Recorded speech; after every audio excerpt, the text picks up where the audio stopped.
suis Georges Malbruno, grand reporter au Figaro et spécialiste du Moyen-Orient.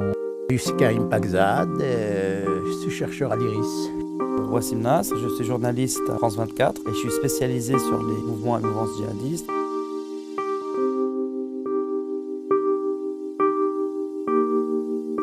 La guerre a commencé la nuit dernière, vous l'avez suivi avec nous toute cette journée, mais c'est de toute évidence une nouvelle phase qui a débuté. Les troupes américaines ont effectué à l'aube un raid au cœur même de Bagdad.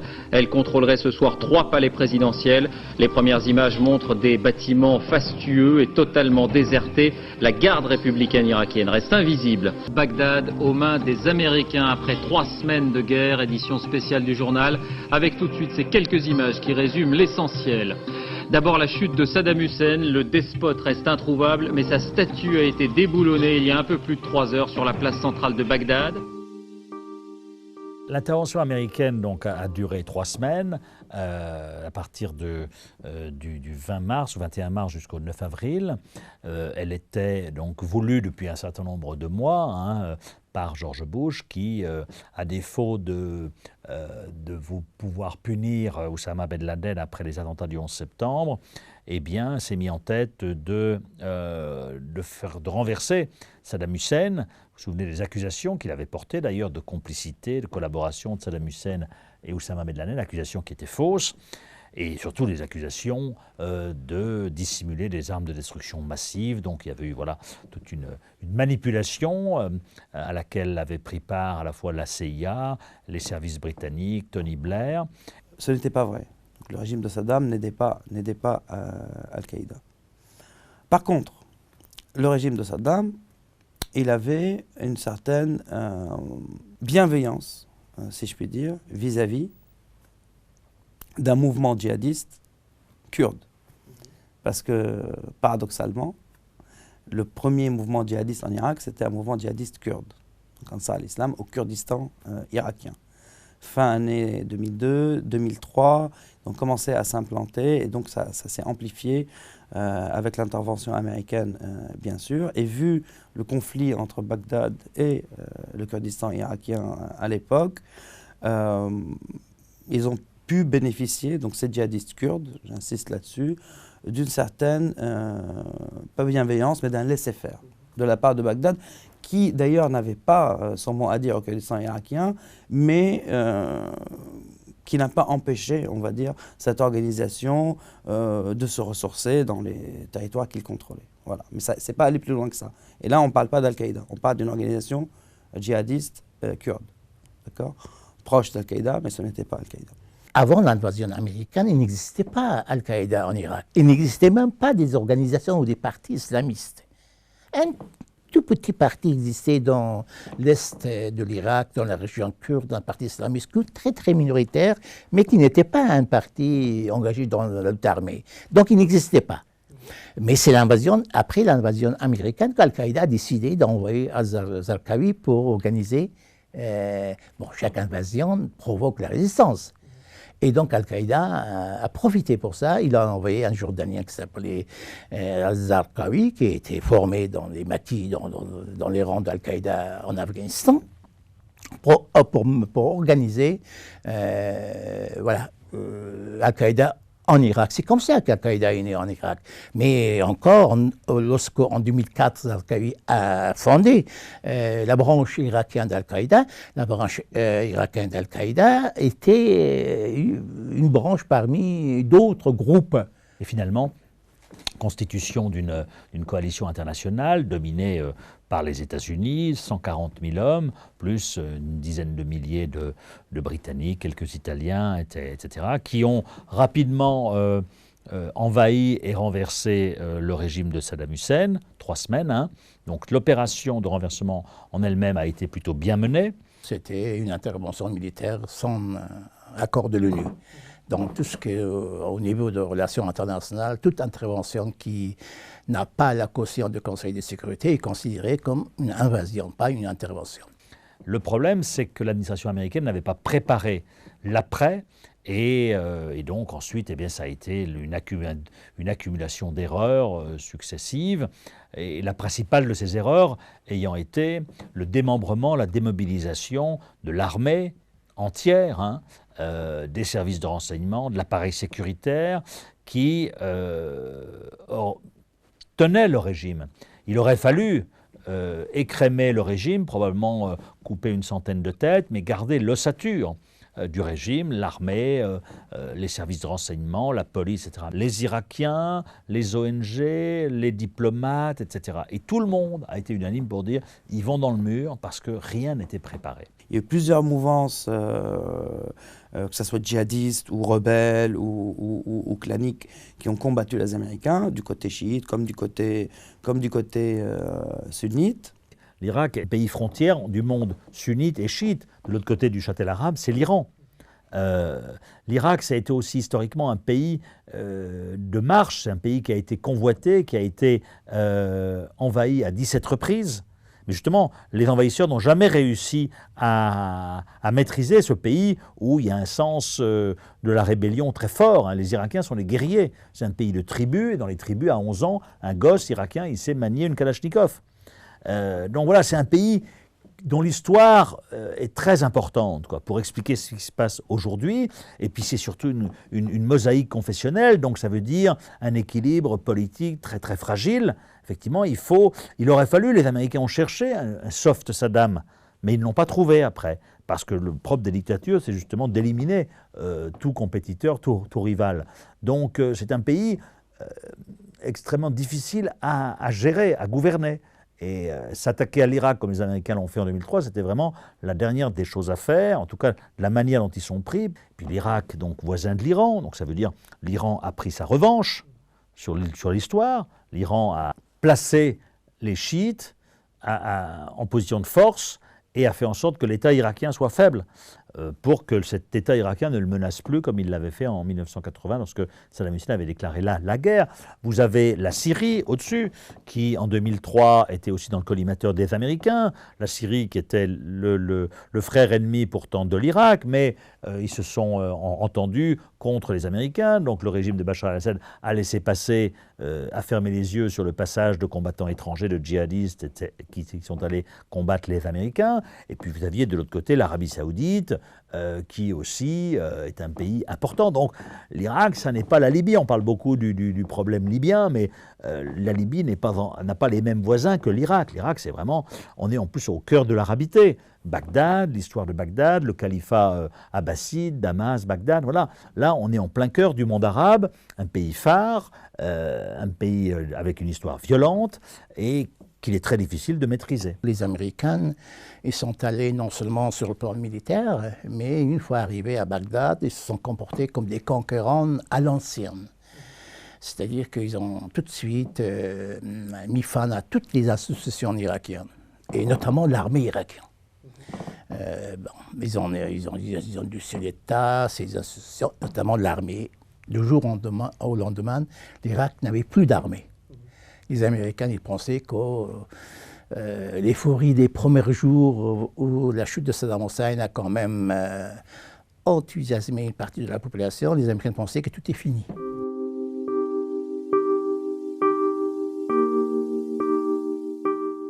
Et l'Irak, c'est un pays important, c'est un pays charnière dans le monde arabe, charnière entre le monde sunnite et le monde chiite, hein, à la frontière de l'Iran. C'est un pays, c'est une mosaïque confessionnelle avec des Kurdes, des chiites, des sunnites. Tout ça ayant tenu sous la férule d'un dictateur, effectivement. Et lorsqu'on a soulevé le couvercle, eh bien, tout ça est remonté à la surface. À partir du moment où les piliers de cet État, l'armée, les services de sécurité, la police, ont été démantelés, démembrés, etc., dans une société où les uns ont opprimé les autres, où le pouvoir les a opprimés, etc., ensuite, après, il y a un sentiment de vengeance qui ressurgit, et ce qui fait qu'ensuite, il n'y a plus de sentiment d'appartenance nationale, mais un sentiment d'appartenance confessionnelle. C'est ça le problème de l'Irak, c'est qu'il n'y a plus, on ne se sent plus irakien, on se sent d'abord sunnite, d'abord chiite, d'abord kurde, et surtout chez les Kurdes, où l'enseignement de l'arabe n'est même plus obligatoire. Voilà, ce pays a perdu l'appartenance à un sentiment national. Et les victimes de la dictature, les Kurdes et les chiites se sont vus récompensés par le nouveau pouvoir américain, par le nouveau proconsul américain, Paul Bremer, idéologue néoconservateur américain, qui donc les a récompensés, donc qui a offert aux Kurdes un certain nombre de territoires disputés à la lisière de leur région dans le nord, les Kurdes qui vont disposer d'une large autonomie. Et les chiites, eh bien les chiites, eux, comme ils représentent effectivement la majorité démographique, eh bien eux vont obtenir le poste ensuite de Premier ministre et mettre leurs hommes un petit peu partout. C'est la revanche des gueux, c'est la revanche des opprimés, etc. Et avec cette volonté de punir la minorité sunnite qui avait effectivement monopolisé le pouvoir pendant des décennies, mais qui, monopolisant le pouvoir aussi, avait le savoir-faire pour tenir l'Irak. Et lorsque cette minorité sunnite a été écartée, humiliée, etc., alors ça a provoqué effectivement la colère de ces gens-là, qui ensuite vont alimenter les groupes rebelles sunnites, qui s'en prendront à la fois au nouveau pouvoir américain, et aux forces de la coalition, notamment les Américains. Et puis surtout, ça a privé le nouvel État irakien de toute cette connaissance, de cette capacité, de tout ce savoir-faire pour permettre à l'État de continuer. Et donc, le nouvel État irakien s'est retrouvé sans savoir-faire. Et voilà, donc ensuite, tout ça a sombré à partir de 2004, début 2004, dont les groupes rebelles se sont formés, structurés et armés, etc. Et comme c'est des gens qui venaient de l'armée de Saddam Hussein, des services de renseignement, qui avaient combattu contre l'Iran, qui avaient réprimé à l'intérieur, c'est des gens qui ont du savoir-faire, qu'on retrouvera plus tard d'ailleurs maintenant chez Daesh. Le régime, qui était une dictature féroce, étouffait l'expression de toute confessionnalité. Les chiites ne pouvaient pas célébrer leur fête comme ils l'auraient souhaité. Les Kurdes avaient été réprimés, etc. Il y avait des discriminations quand vous sortiez du baccalauréat, ou ensuite quand vous sortiez de l'université. Si vous étiez chiite, major de votre promotion, vous n'aviez pas les mêmes capacités que si vous étiez sunnite. Mais même si dans l'armée il y avait beaucoup de chiites, il y avait une majorité de chiites, etc. Mais justement, l'idéologie, ou ce qui restait de l'idéologie du Baas, qui était un parti panarabe, laïque, etc., masquait un petit peu ces différences chiites-sunnites. Donc il y avait effectivement, on n'en parlait pas trop. On n'en parlait pas trop parce qu'en plus, on ne parlait pas d'ailleurs de tout ce qui pouvait fâcher, parce que dans une dictature féroce, on ne parle pas de ce qui fâche. Mais effectivement, et surtout, il y avait un État irakien extrêmement puissant, puisque c'est un État dictatorial, mais il y avait un dictateur très féroce, mais qui avait quand même, au-dessous de lui, comme souvent dans les dictatures, il s'entourait de techniciens. Dans les ministères, certains ministères du pétrole fonctionnaient plutôt bien, il y avait des ingénieurs qui avaient été formés notamment en France, et dans d'autres ministères, donc il y avait un dictateur, et puis un certain nombre de techniciens, de ministres qui étaient parfois, souvent même compétents. Il y a beaucoup d'Irakiens qui sont nostalgiques, non pas de Saddam Hussein, mais nostalgiques de la sécurité qui régnait effectivement sous la dictature, et nostalgiques aussi de cet État irakien qui existait, qu'on le veuille ou non, et qu'il aurait fallu préserver en 2003, même s'il fallait aussi écrémer. Mais c'est là où les Américains se sont beaucoup trompés, et c'est là où il y a de la nostalgie, parce qu'aujourd'hui, c'est un pays sans État. Aujourd'hui, à peu près 15% de la population irakienne est composée des Kurdes. Les Kurdes qui habitent dans le nord de l'Irak. C'est une communauté qui, pendant toute leur histoire, qui remonte à plusieurs siècles, avant même la création de l'État irakien, était toujours en conflit avec les pouvoirs centraux, que ce soit en Turquie, que ce soit en Iran, que ce soit en Irak, mais aujourd'hui en Syrie. Et donc les Kurdes qui ne sont pas arabes, qui ne parlent pas arabe, donc ni sur le plan culturel, ni sur le plan religieux, ils ne font pas partie des Arabes. Les chiites, quand on parle des chiites irakiens, ils sont arabes. Ils parlent arabe, ils sont ethniquement arabes, mais Kurdes, non. Or, les Kurdes, toujours, ils ont milité pour leur indépendance. Enfin, ils ne disent pas de cette façon-là, autonomie, fédéralisme, etc. Et les Kurdes irakiens étaient, après la chute de Saddam Hussein, d'abord, ils étaient avant la chute de Saddam Hussein, et ils étaient alliés des chiites. Parce que c'est un pouvoir arabe sunnite qui gouvernait l'Irak. Deux communautés étaient réprimées. Ces deux communautés étaient kurdes dans le nord, les chiites dans le sud. Et donc, il y avait eu une certaine alliance, coalition entre ces deux. Les Kurdes, après la chute de Saddam Hussein, revendiquent leur autonomie. Ils ont obtenu une constitution fédérale. Aujourd'hui, ils dirigent leur pays, leur territoire, qu'ils appellent l'autorité autonome de Kurdistan, dans le cadre de ce fédéralisme. Mais il y a un problème majeur, et ce problème, c'est que les Kurdes revendiquent la ville de Kirkuk, qui se trouve au nord de Bagdad, au sud du territoire actuel de Kurdistan, comme leur capitale culturelle et historique. Or, Kirkuk, qui était à l'origine effectivement kurde, et après plusieurs décennies, il y a eu des vagues successives de migration arabe, aussi bien sunnites que chiites. Et aussi, il y a des minorités turcomanes proches de la Turquie qui habitent également cette région-là. Et puis, c'est une région extrêmement importante sur le plan pétrole. C'est une région pétrolière. Or, le pouvoir irakien, Bagdad, si vous voulez, sunnites, chiites confondus, ils ne sont pas disposés à laisser Kirkuk pour les Kurdes. Or, lorsqu'ils ont adopté la constitution irakienne et mettent en place un régime fédéral, sous la pression américaine, finalement, ils ont décidé qu'on suspend le sort de Kirkuk et par la suite, avec un référendum sur le sort de Kirkuk, on va décider. Mais ce référendum n'a jamais eu lieu parce que les Kurdes, de plus en plus, ils ont tendance à dire non, maintenant nous sommes à Kirkuk et on reste. De l'autre côté, Bagdad n'accepte pas ce fait-là. Ce fait-là est de tout en important qu'avant ces derniers événements, Daesh, l'État islamique, dans le cadre du fédéralisme, l'autorité autonome de Kurdistan, ils signaient même des contrats pétroliers avec des compagnies étrangères sans passer par Bagdad.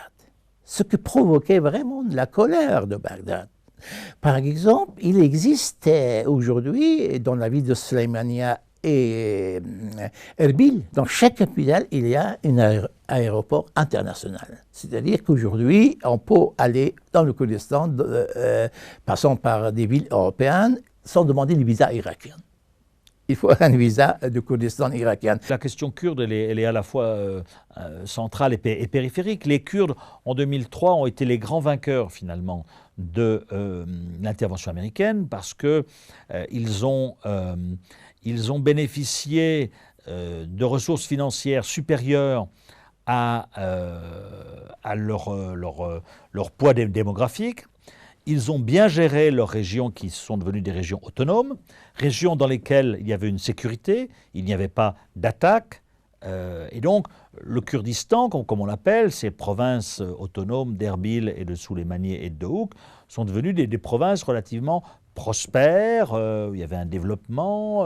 Le Kurdistan a bénéficié de cette amitié avec les Américains, qui avaient déjà depuis 1991, qui avaient, à partir de 1991 et de l'invasion irakienne du Koweït, le Kurdistan a bénéficié d'une no-fly zone, d'une zone de couverture aérienne.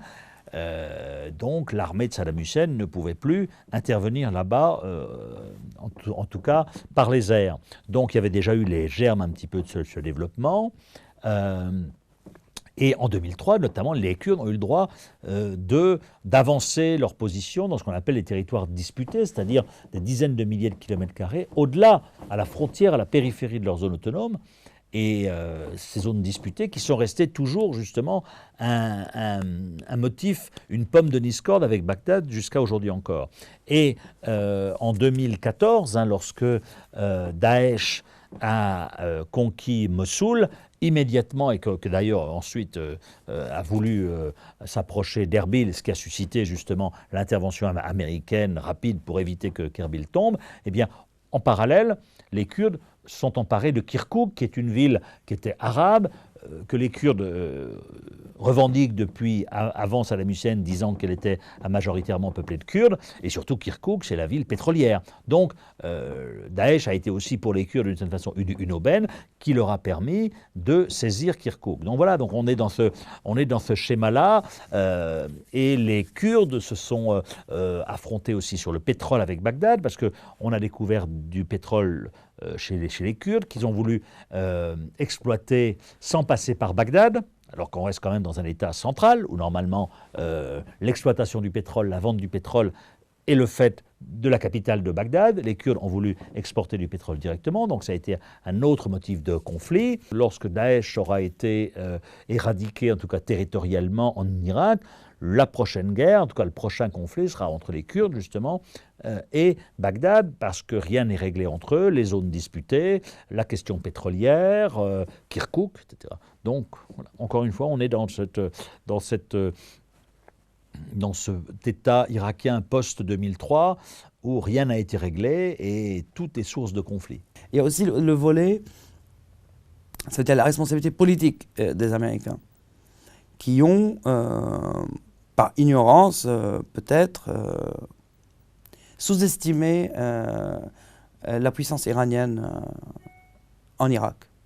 Donc, ils ont misé sur des chiites en pensant que ces chiites pourront contrer cette influence. Et donc, ça a marché un temps, mais finalement, la majorité des chiites est rentrée dans le rang. Et même Bagdad, le gouvernement, donc le premier ministre Maliki, est rentré en conflit avec des milices chiites dans le sud, en guerre. Il est rentré en guerre avec eux. Mais bon, après tout ça, on voit qu'aujourd'hui, l'influence iranienne est très, très forte en Irak parce que les Iraniens, ils ont une vraie stratégie depuis 30 ans qu'ils appliquent petit à petit, et ça paye. Alors que la vision américaine pour la région, elle est déjà erronée et elle se base sur du wishful thinking.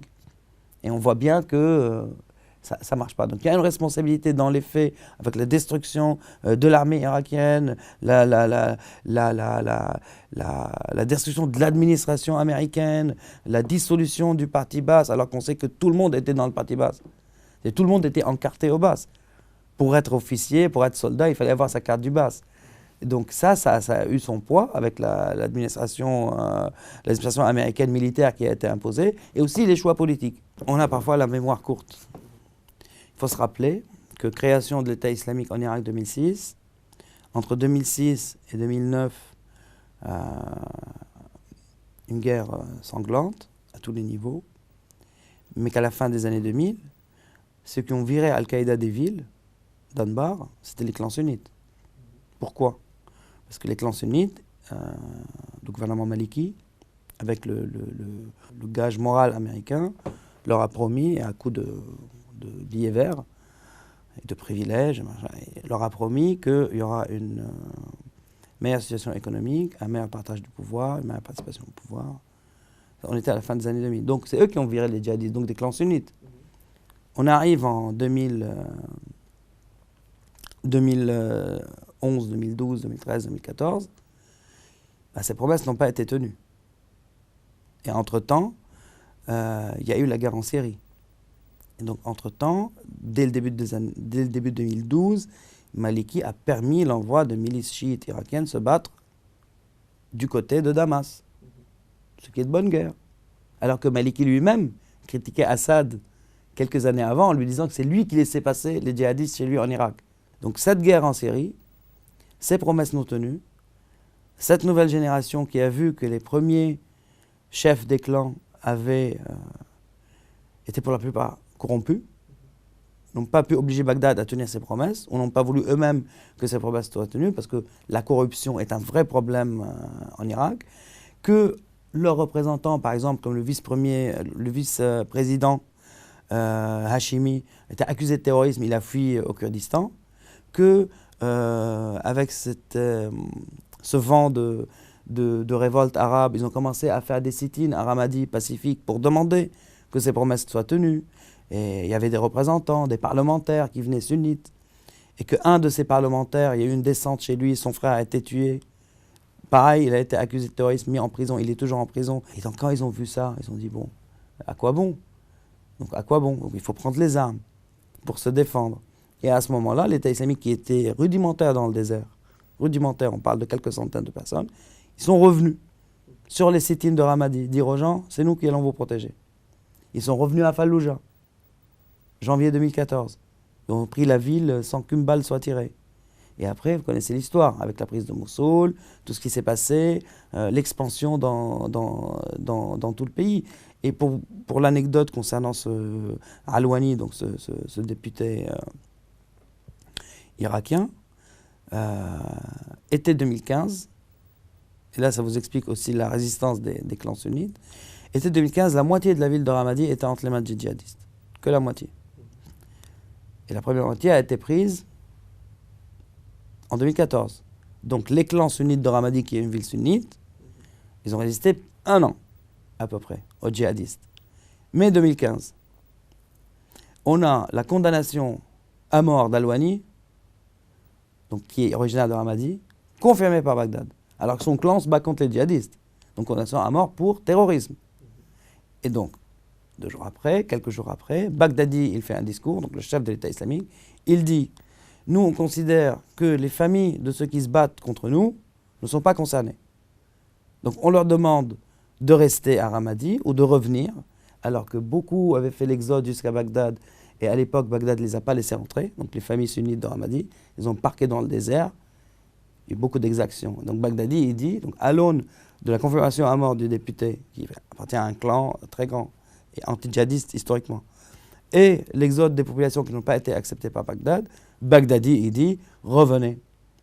Vous pouvez revenir aux familles, vous n'êtes pas responsable de ce qu'ont fait vos hommes. Donc en gros, repentez-vous, quoi.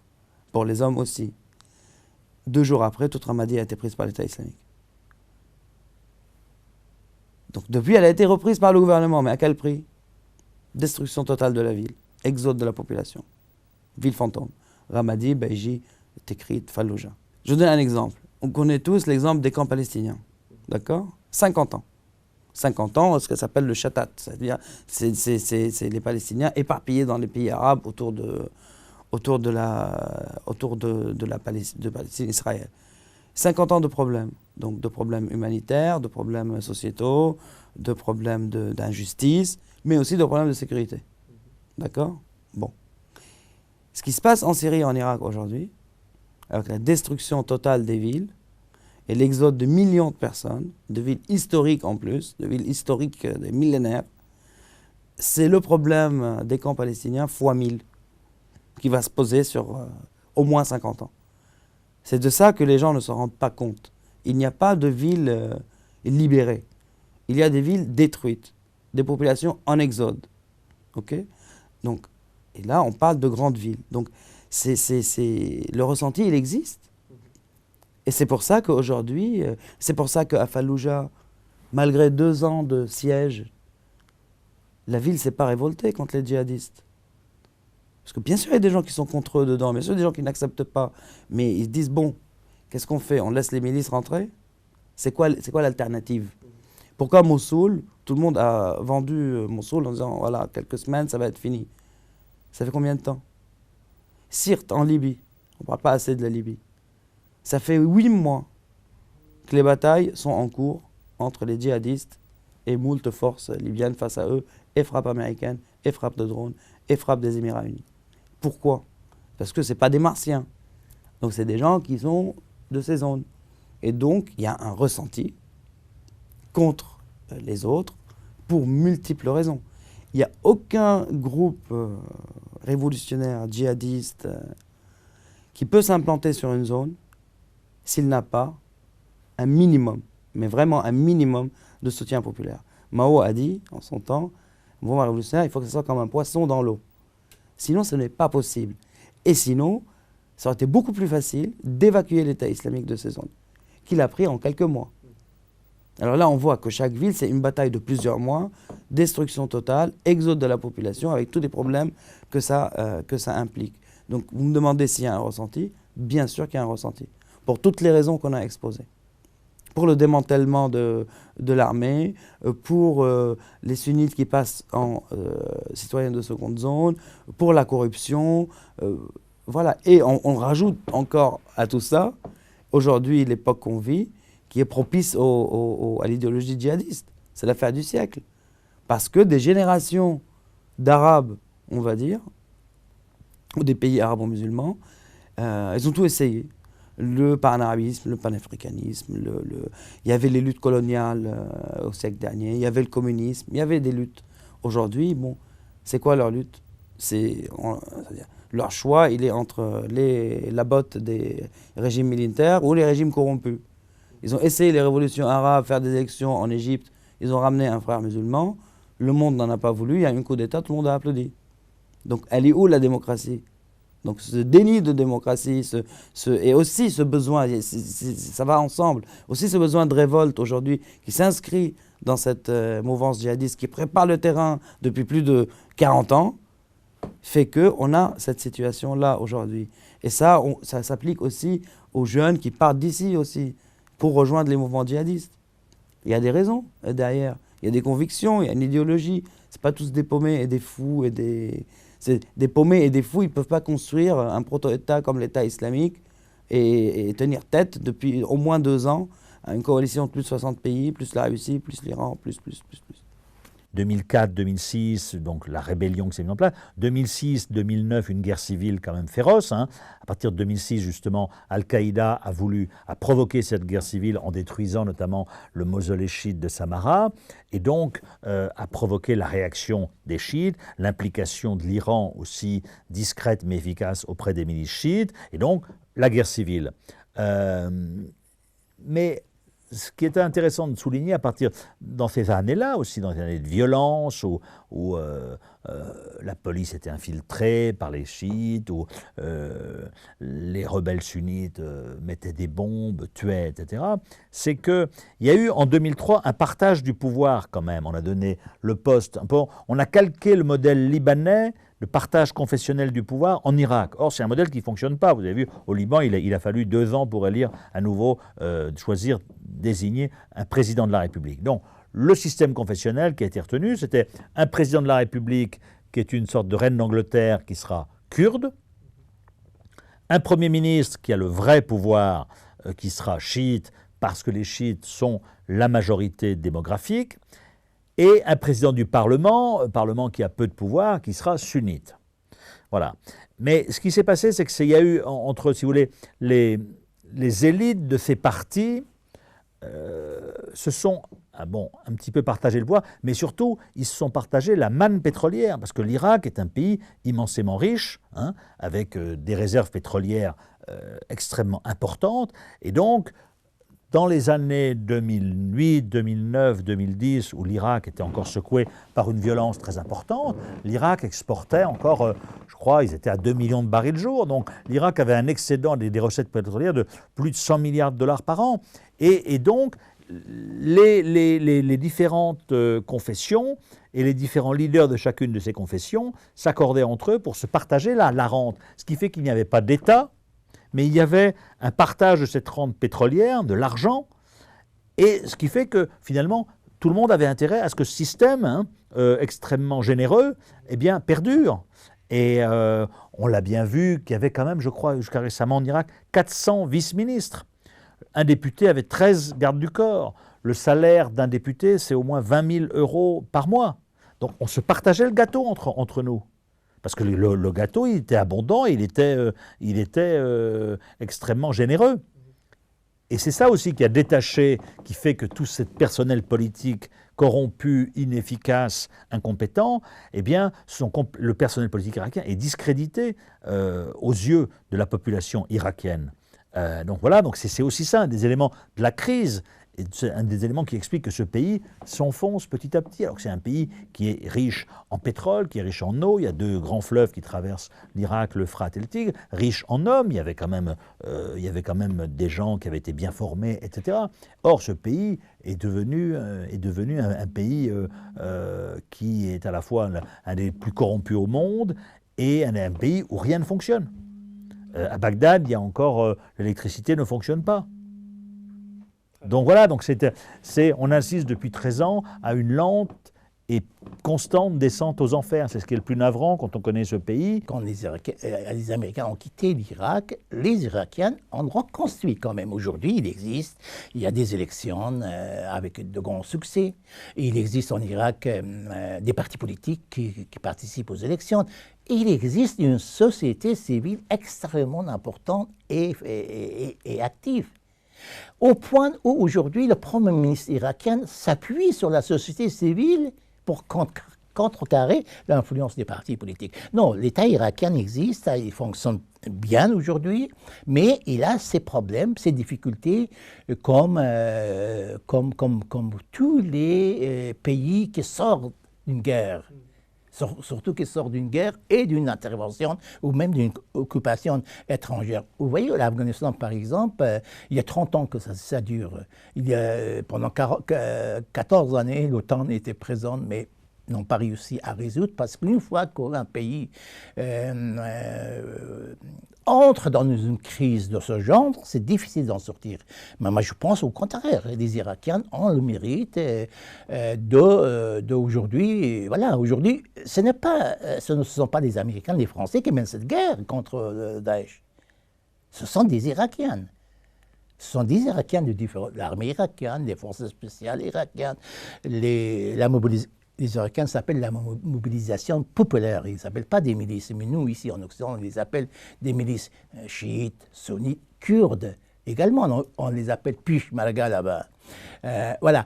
Mais cette coalition entre les Irakiens qui mènent cette guerre, bon, avec l'aide de l'aviation américaine et un peu française. Non, l'État irakien existe, mais cet État a encore besoin de temps pour surmonter toutes les difficultés qui lui ont été imposées, notamment par les Américains, qui sont vraiment les responsables de cette situation de chaos que l'Irak commence à surmonter.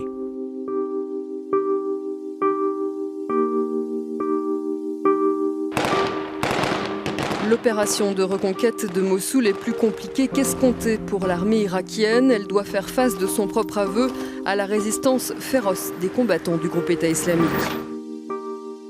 L'histoire, elle est écrite par les vainqueurs, n'est-ce pas? Bon. Donc, quand on nous fait des mises en scène de les Kurdes qui rentrent et les femmes qui enlèvent leur voile et qui allument des clopes, bon, c'est un peu... c'est de la propagande. Voilà, c'est du wishful thinking. C'est ce qu'on a envie de croire, c'est ce qu'on a envie de voir. Mais est-ce que c'est vraiment la réalité? Donc, est-ce qu'une ville de 2 millions comme Mossoul peut être prise par moins de 300 djihadistes s'il n'y a pas de soutien? Est-ce qu'une ville comme Fallujah peut rester entre les mains des djihadistes 2 ans s'il n'y a pas de soutien? Donc au début, ce soutien était bien réel. L'effort de guerre entrepris fait que ce soutien diminue. Parce que c'est comme ça, c'est humain. Donc les gens, quand ils voient que cet État islamique qui se veut État, qui se prétend État, n'est incapable de leur assurer sécurité et vie normale, tous les guillemets qui s'imposent dans ces pays, ils vont se détourner de lui, de un. Il restera le noyau des convaincus. Il y a aussi, quand un groupe rentre et prend une ville, il y a les profiteurs. Il y a les gens qui rejoignent pour des raisons complètement mercantiles, ou personnelles, ou pour des vengeances personnelles. C'est humain, c'est pas noir ou blanc. C'est toujours gris. Donc, mais si le ressenti de révolte était bien réel contre les djihadistes, ces villes se seraient déjà soulevées. Parce que c'est ce que les Américains ont essayé de faire à Fallujah. Et c'est ce qu'ils ont essayé de faire à Mossoul. Ils ont dit à Mossoul, oui, la population va se soulever, il y aura une résistance. Bon, on ne la voit pas. On ne la voit pas arriver parce que, pour une simple raison, parce qu'il n'y a pas... Qu'est-ce qu'on leur propose? Le retour sous le joug des milices et des... Qu'est-ce qui est proposé à ces gens? C'est ça qu'il faut. L'exemple que je vous ai donné tout à l'heure, c'est-à-dire on a proposé au clan sunnite une meilleure participation, un meilleur partage, beaucoup d'argent. Donc bon, ça a marché, ils ont chassé les djihadistes à la fin des années 2000. Mais là, qu'est-ce qu'on propose? Là, ce qu'on propose aux gens, c'est détournez-vous des djihadistes pour avoir la vie sauve. Bon, c'est tout. Il n'y a pas de projet politique derrière. Donc il y en a qui vont dire, bah non. En Syrie, qu'est-ce qu'on propose? Regardez ce qui se passe à Alep aujourd'hui. Et ce qui se passe à Alep, c'est une dynamique qui a démarré en août. En août, les Turcs ont demandé à des factions à Alep de quitter Alep, alors qu'ils avaient déjà desserré l'étau autour de la ville, avec Al-Qaïda, certes, et tout, voilà, les djihadistes. Ils ont demandé, bon, maintenant vous avez desserré l'étau, venez vous battre avec nous contre l'État islamique à Jarablus dans le nord. Et donc les factions rebelles, elles ont quitté Alep pour se battre du côté des Turcs, qui jouent leur propre partition, qui veulent leur zone de sécurité. Bon. Quelques semaines après, l'armée syrienne a refait le blocus d'Alep. Il n'y avait plus personne, il y avait très peu de moyens à Alep. Et les djihadistes et les rebelles étaient épuisés tout l'été à faire des allers-retours, d'attaques, de machin. Et donc aujourd'hui, qu'est-ce qui se passe à Alep? Ils ont perdu la moitié de leur territoire dans la ville, les rebelles. Pourquoi? Parce qu'ils ont fait le choix d'aller se battre du côté des Turcs. Et donc maintenant, les gens d'Alep, qu'est-ce qu'ils vont dire? Elle est où la communauté internationale? Ils sont où les rebelles? Ils sont où? Qui reste avec eux? Les djihadistes. Bon. Donc, mais c'est comme ça. Quand le blocus d'Alep a été coupé, c'était Al-Qaïda en tête de file. Ce n'était pas un convoi de l'ONU qui a coupé le blocus. Donc ces gens-là, qui sont sous les bombes depuis 5 ans, bon. Et idem pour l'Irak. L'Irak, ça fait 15 ans qu'il est en guerre. Donc, quand une guerre dure, c'est comme ça. C'est-à-dire, moi j'ai écrit un papier pour l'IRIS à l'époque, qui a été repris par Le Monde en octobre 2011. Donc on était à quelques mois après le début de la révolution syrienne. Et j'ai dit, si ça dure, en gros, ça va devenir sectaire. C'est impossible que ça tourne autrement. Parce que c'est comme ça, c'est tout. Donc l'alawite va être plus dans son alaouisme, et le sunnite va être plus dans son...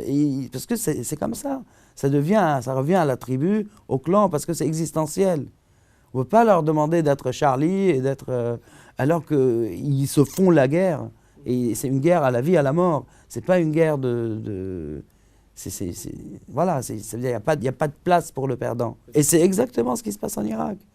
C'est exactement ce qui se passe en Irak.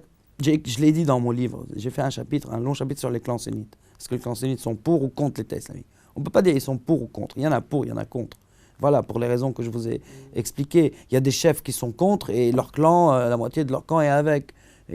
Donc voilà, c'est compliqué, c'est complexe. La situation est complexe parce que c'est humain. L'humain est complexe, c'est tout. On ne découvre pas l'eau chaude. Donc il y a aujourd'hui des clans sunnites, oui, qui sont plutôt du côté de Bagdad. Mais est-ce que Bagdad va leur assurer quelque chose de plus que la vie sauve et la sécurité? Parce que sinon, dans 5 ans, on aura un autre État islamique, si c'est le cas. Hein. Les gens aspirent à prendre ce qu'ils veulent par la force si on ne leur donne pas. Et donc si aujourd'hui l'État islamique est écrasé militairement, d'accord, tous ces gens dans les camps qu'on a évoqués tout à l'heure, la 2e génération, 3e génération, les enfants qui ont aujourd'hui 10, 12 ans, qu'est-ce qu'ils vont faire après? Ils vont rester, vivre leur misère, ou ils vont se révolter? Si, ils vont se révolter très certainement. Est-ce qu'ils vont écouter leur chef de clan? Non. Einstein, il dit, on ne peut pas faire et refaire, c'est la folie, la définition de la folie, c'est de faire et refaire la même chose en espérant un résultat différent. Donc là, on fait et on refait la même chose en espérant des résultats. Ben non, les résultats ne seront pas différents. Ils seront voire pires. Aujourd'hui, il n'y a que l'État islamique en Irak. Al-Qaïda a essayé de se réimplanter en Irak à l'aune de son conflit avec l'État islamique en Syrie, mais ils n'ont pas réussi. Pour le moment, ils n'ont pas réussi à s'implanter, hein, on est d'accord, c'est-à-dire à s'implanter, avoir une vraie influence, une vraie présence. Mais est-ce qu'ils ont des sympathisants? Bien sûr. Est-ce que l'affaiblissement de l'État islamique fera en sorte qu'Al-Qaïda reviendra d'une manière ou d'une autre? Peut-être. Mais ce que propose l'État islamique est plus en accord avec l'aspiration de la majorité du public susceptible de rejoindre l'un ou l'autre en Irak. Parce que l'État islamique veut un territoire en Irak. Et il se veut protecteur des sunnites. Alors qu'Al-Qaïda, ce n'est pas comme ça qu'il fonctionne. Il fonctionne autrement. Donc après, il faut voir. Mais bien sûr que l'affaiblissement de l'un va profiter à l'autre. Et on a un exemple au Yémen. Au Yémen, moi j'ai interviewé plusieurs personnages et personnalités d'Al-Qaïda de la péninsule arabique. Et les Américains, ils ont tué pas mal de chefs dernièrement, d'Aqpa. Et ça a favorisé l'État islamique. Ça a favorisé l'implantation de l'État islamique là-bas. Mais vu que Al-Qaïda avait tissé bien ses liens avec les tribus, l'État islamique n'arrive pas à prospérer, si je puis dire. Et cette compétition a causé des centaines de morts en Syrie, voire des milliers. C'était une vraie guerre très dure. Il y a eu ce genre de conflit aussi en Somalie. L'affaiblissement de l'État islamique fera que Al-Qaïda reviendra. Mais il faut voir quel niveau de tolérance. C'est pour ça que je vous donne tous les exemples. C'est-à-dire en Syrie, c'était des combats à la mort. En Somalie, il y en a eu un peu. Pour le moment, pour le Sahel, ça se frite pas. Au Yémen, ça se frite pas. Même si, par exemple, c'est Akpa au Yémen qui est en tête de file idéologiquement pour dire que ce califat est légitime. Moi, on me l'a dit, le numéro 3 d'Al-Qaïda, il me l'a dit à moi. Il dit que ce califat est légitime. Nous, on n'accepte pas que les gens soient décapités, filmés sur les vidéos, machin. Une longue diatribe. Mais il faut voir. À chaque fois, c'est assez spécifique. Mais ce qu'il ne faut pas oublier, vraiment pas, c'est que Al-Qaïda, ils ont une longue expérience. Ils sont beaucoup plus insidieux, beaucoup plus smart politiquement. Et ils travaillent vraiment sur le long terme. Vraiment. Contrairement à l'État islamique. Voilà, contrairement à l'État islamique. Donc, bon, mais ce n'est pas les mêmes démarches en même temps. Donc, il faut voir. Il faut voir. Mais Al-Qaïda, je pense pas du tout que... Je pense que l'organisation est aujourd'hui au plus fort depuis sa création. Il ne faut pas penser que Al-Qaïda, c'est... Non, au contraire. Il n'y a pas d'intervention propre. Il y a des bombardements, il y a des dommages collatéraux, il y a des morts, il y a des infrastructures détruites, il y a des conséquences. Ça n'existe pas, les guerres propres. Après, il y a une différence, bien sûr, entre le pourcentage de dommages collatéraux causés par des frappes occidentales ou par des frappes de drones, qui est quand même existant et important, et le pourcentage de dommages collatéraux causés par du carpet bombing à la russe. Voilà, donc il y a les deux. Mais c'est un effort de guerre, d'accord? Donc il y a la coalition dans le ciel, mais il y a qui au sol? Et à la fin, il y a quoi? Les villes sont complètement détruites. Donc les gens là-bas, qui se prennent les bombes, ils s'en foutent si l'avion au-dessus d'eux est russe, américain, ou français, ou c'est du ciblage, ou pas ciblage. Parce qu'en fin de compte, leur ville est détruite et ils sont dans les... Et eux, les gens qui voient devant eux, c'est des miliciens aussi radicaux que l'État islamique. Donc, et pour eux, l'aviation, elle appuie ses miliciens. N'importe le drapeau collé sur l'avion. Donc comment c'est perçu? C'est perçu très très mal. Et c'est pour ça que les choix qu'on fait aujourd'hui sont déterminants pour les années à venir. Il faut en être conscient. Donc il faut les faire, il faut en être conscient.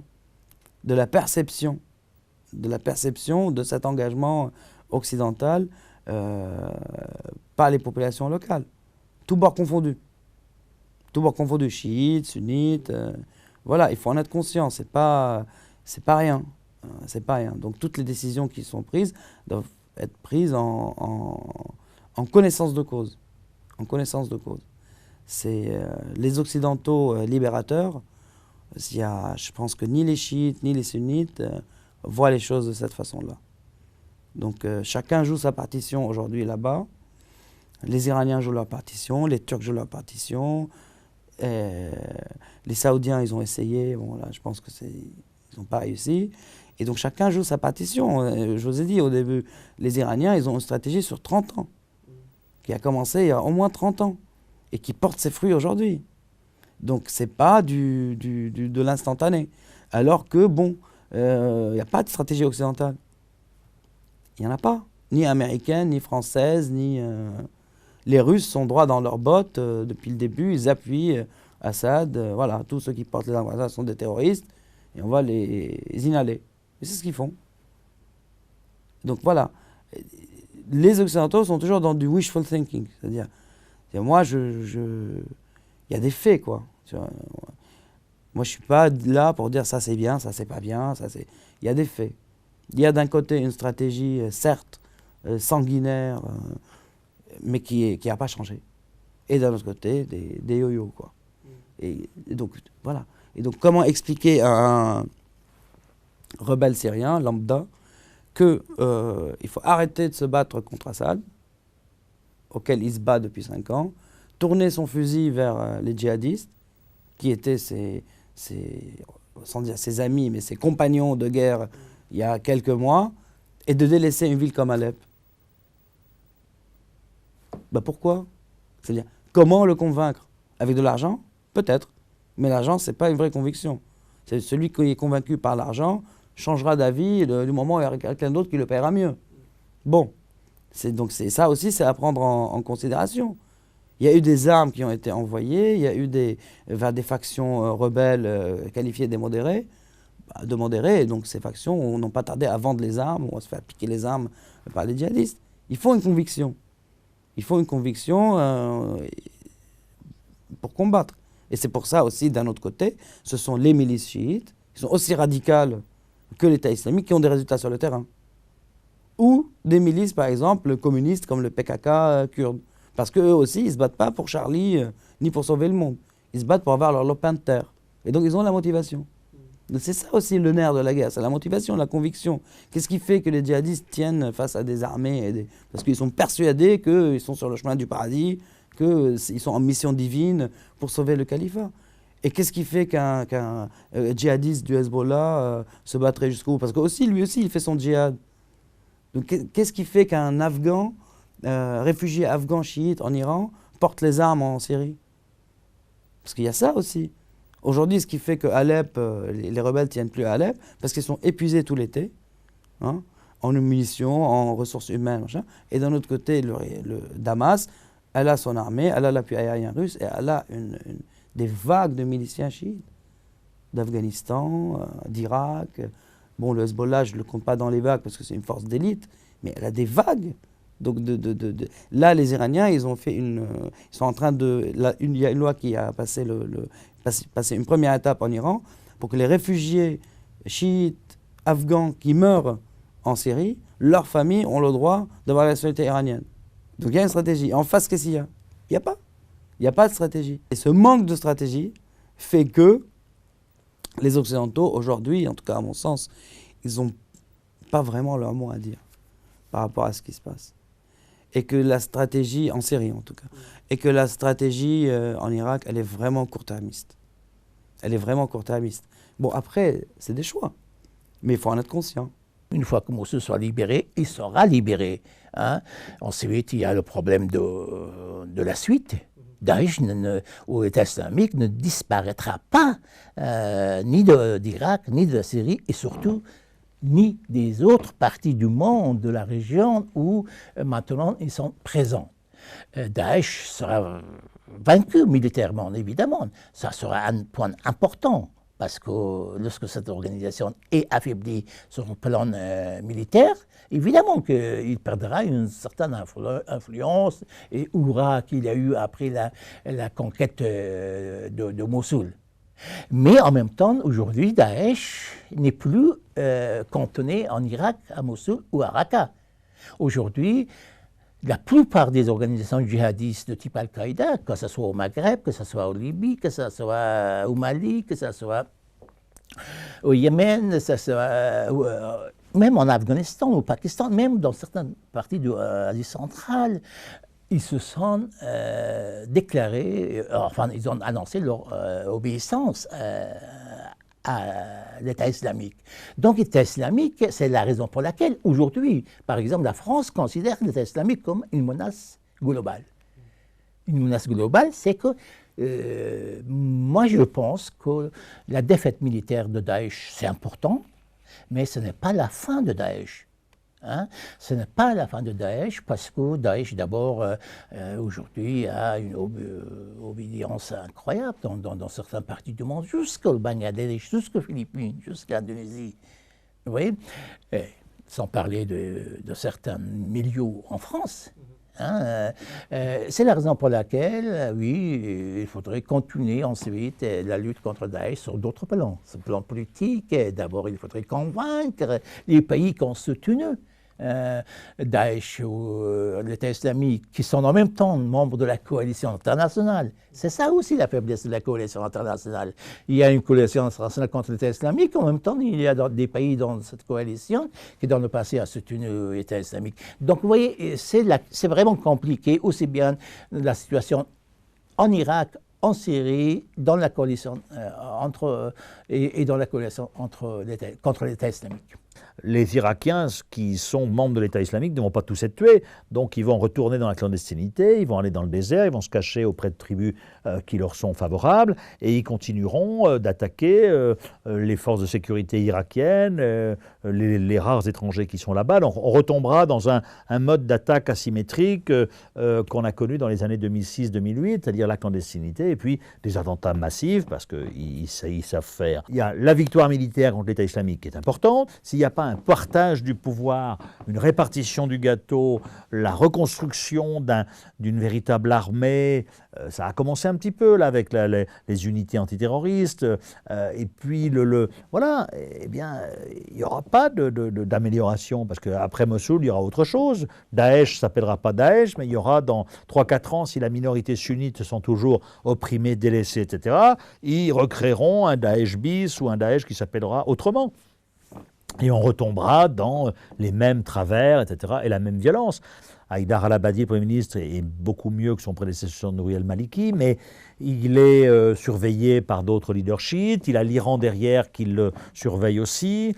Voilà, côté sunnite, il y a une crise aussi de leadership. Donc, si vous voulez, c'est un pays sur lequel on peut être pessimiste dans un avenir proche parce que il n'y a pas, encore une fois, je vous le disais, on ne voit pas apparaître une espèce d'homme providentiel qui pourrait justement faire taire comment dirais-je, ces aspirations confessionnelles qui ont pris le dessus maintenant. Les erreurs, elles sont déjà commises. Elles sont déjà commises. On sait qu'il y a eu des rapports de Human Rights Watch, des exactions commises dans les villages qui ont été pris avant d'arriver à Mossoul. On a tous vu la fameuse vidéo où il y a un gamin de 12-13 ans se faire écraser par un char de l'armée en plus. C'était même pas les milices. Donc ça c'est des erreurs. Parce que comment une armée veut se prétendre nationale et unificatrice si elle laisse faire ça? Il y a eu une loi votée par le Parlement il y a 2 jours, irakien, qui intègre toutes les milicites aux forces armées. Officiellement. Donc, qui leur donne tous les privilèges des militaires. Pour les familles, et donc, ces gens-là, ces miliciens chiites qui sont présents dans moult rapports d'organisations humanitaires pour leurs exactions, aujourd'hui sont considérés comme des représentants de l'État irakien. Bon. Dont certaines milices sont sur des listes terroristes. Donc c'est quoi le message derrière? Donc, est-ce que ça, c'est des erreurs ou pas? Oui, bien sûr que c'est des erreurs. Hein? Donc, est-ce qu'une armée qui se veut une armée nationale peut agir comme ça et espérer une cohésion derrière? Aujourd'hui, on voit que beaucoup de responsables politiques, ici ou ailleurs, disent qu'il faut reparler avec Assad et même le soutenir. Bon. Donc c'est quoi le message derrière? Moi je ne dis pas c'est bien ou c'est pas bien, encore une fois. Hein. Il faut juste faire les choix en connaissance de cause. On ne peut pas faire ce genre de choix en disant on ne savait pas. Bon, on sait. Donc si le choix est fait, il est fait en connaissance de cause. Et donc avec les conséquences. Donc on ne peut pas aller prêcher la démocratie et la liberté et faire l'inverse. Il faut arrêter de le faire. Il faut peut-être faire comme les Russes. Ils ne prêchent rien, les Russes. Ils vendent leurs armes et ils soutiennent ce qu'ils veulent soutenir par rapport à leurs propres intérêts en tant qu'État, sans broncher. Voilà. Donc il faut... quelles sont les erreurs? Il faut arrêter les contradictions. Je ne dis pas qu'il faut faire un choix là ou là. Je dis, on y a des choix, il faut les faire, mais chaque choix doit être pris en bonne connaissance des causes et en ayant en vue les conséquences.